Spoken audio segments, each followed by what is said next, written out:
Kita cukup kaget sekali roadmap pendidikan nasional 2020 sampai 2035 sudah tidak ada lagi agama. Sampai akhirnya dua ormas besar di Indonesia, Muhammadiyah dan Majelis Ulama Indonesia Pusat, bertanya langsung kepada Mendikbud Pak Nadiem Makarim, apakah dengan roadmap pendidikan nasional 2020 sampai 2035, artinya 15 tahun ke depan, ingin menjadikan generasi Indonesia menjadi generasi ateis, komunis?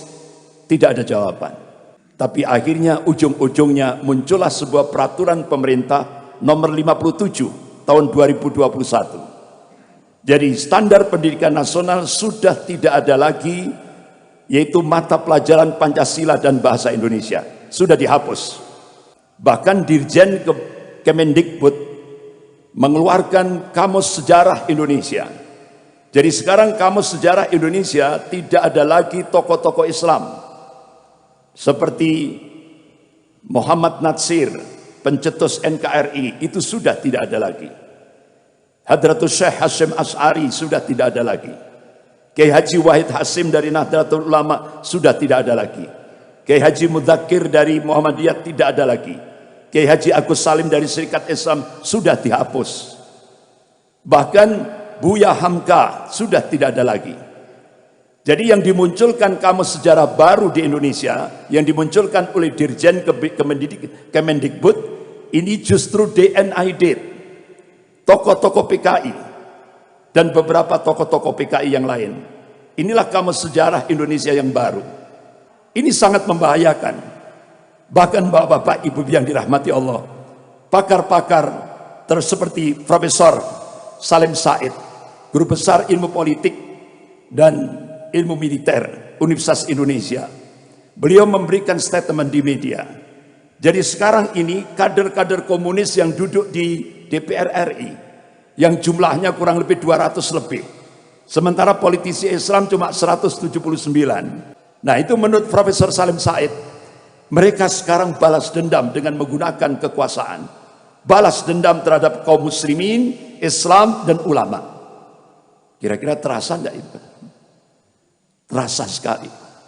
Bahkan Profesor Nazaruddin Samsudin, Guru Besar Ilmu Politik Universitas Indonesia, tidak menutup kemungkinan Indonesia akan jadi Singapura kedua kalau umat Islam tidak bangkit. Bahkan mantan Ketua Penasihat KPK, yaitu Bapak Dr. Abdullah Ehamahua, beliau menyampaikan, minta kepada ormas-ormas Islam di Indonesia untuk siaga satu. Siaga satu. Kenapa kok siaga satu? Tinggal tunggu giliran untuk dihabisi. Pertama HTI sudah, kedua FPI. Nah sekarang targetnya Muhammadiyah. Habis itu Majelis Ulama. Bahkan di DPR RI penghapusan, artinya pembubaran Majelis Ulama sangat masif sekali, terutama kader-kader komunis yang ada di DPR RI.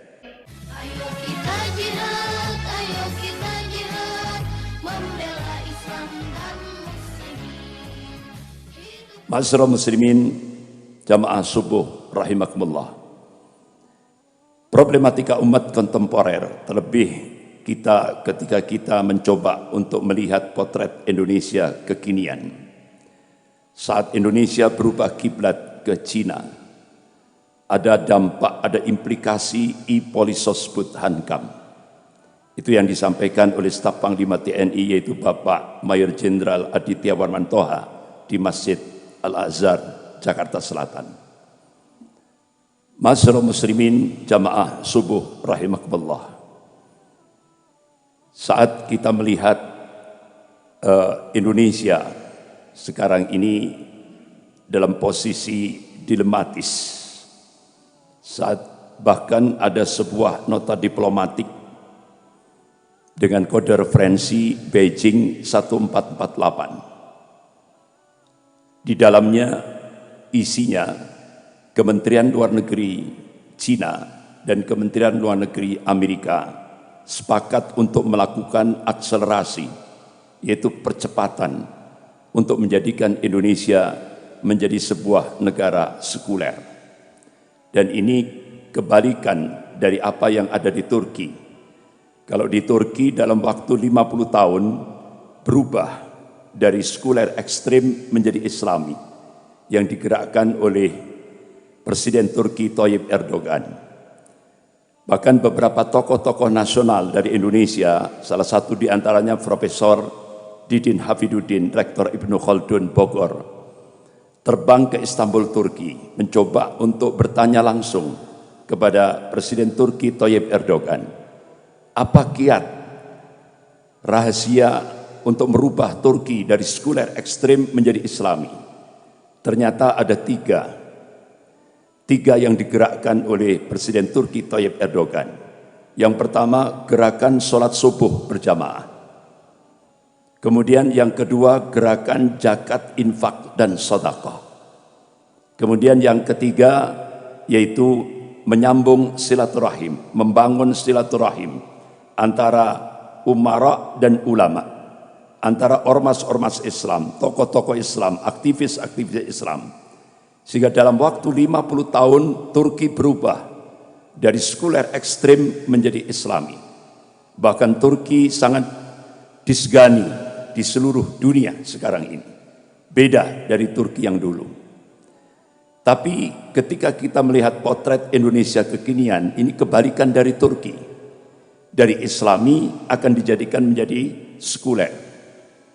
Sehingga akhirnya kita bisa melihat perubahan ini tahap demi tahap, terstruktur, sistematis, dan masif. Saat Profesor Yudian Wahyudi diangkat menjadi Ketua Dewan Pembinaan Ideologi Pancasila, dari situlah start awal.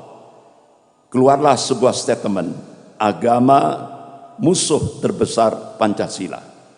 Kalau dulu di Indonesia itu komunisme itu musuh terbesar Pancasila. Tapi sekarang agama itu musuh terbesar Pancasila. Bahkan kalau dulu kita lihat musuh terbesar Pancasila itu adalah PKI dan penista agama. Tapi sekarang yang kita saksikan justru penista agama dilindungi oleh negara dan digaji oleh negara. Sebagaimana yang kita saksikan mulai dari Ade Armando, Abu Janda, Denny Sirgar, dan beberapa yang lain. Bahkan Majelis Ulama Indonesia Pusat berkirim surat ke Bareskrim Mabes Polri untuk menangkap Ade Armando. Karena apa? Dia dengan terang-terangan melecehkan Allah, melecehkan Rasulullah, melecehkan Al-Quran, melecehkan Islam, melecehkan ulama. Itu sudah berapa tahun sampai sekarang tidak digubris gitu. Bahkan Ade Armando sampai sekarang dilindungi oleh negara, digaji oleh negara. Nah inilah yang terjadi, belum lagi yang lain-lain. Inilah realitas yang ada. Ma'asyiral muslimin rahimakumullah. Bahkan statement terakhir Profesor Yudian Wahyudi sebagai Ketua Dewan Pembinaan Ideologi Pancasila, dia minta kepada seluruh umat Islam se-Indonesia untuk bergeser dari ketaatan pada kitab suci menjadi ketaatan kepada konstitusi. Artinya apa? Umat Islam di Indonesia ini diminta untuk mencampakkan Al-Quran dan As-Sunnah. Jadi taat kepada konstitusi ciptaan manusia. Itulah statement yang terakhir dari Profesor Yudian Wahyudi sebagai Ketua Dewan Pembinaan Ideologi Pancasila. Jadi benar-benar gerakan peminggiran agama sangat terstruktur, sistematis, dan masif. Bahkan sampai dalam lingkup pendidikan. Kita cukup kaget sekali roadmap pendidikan nasional 2020 sampai 2035 sudah tidak ada lagi agama.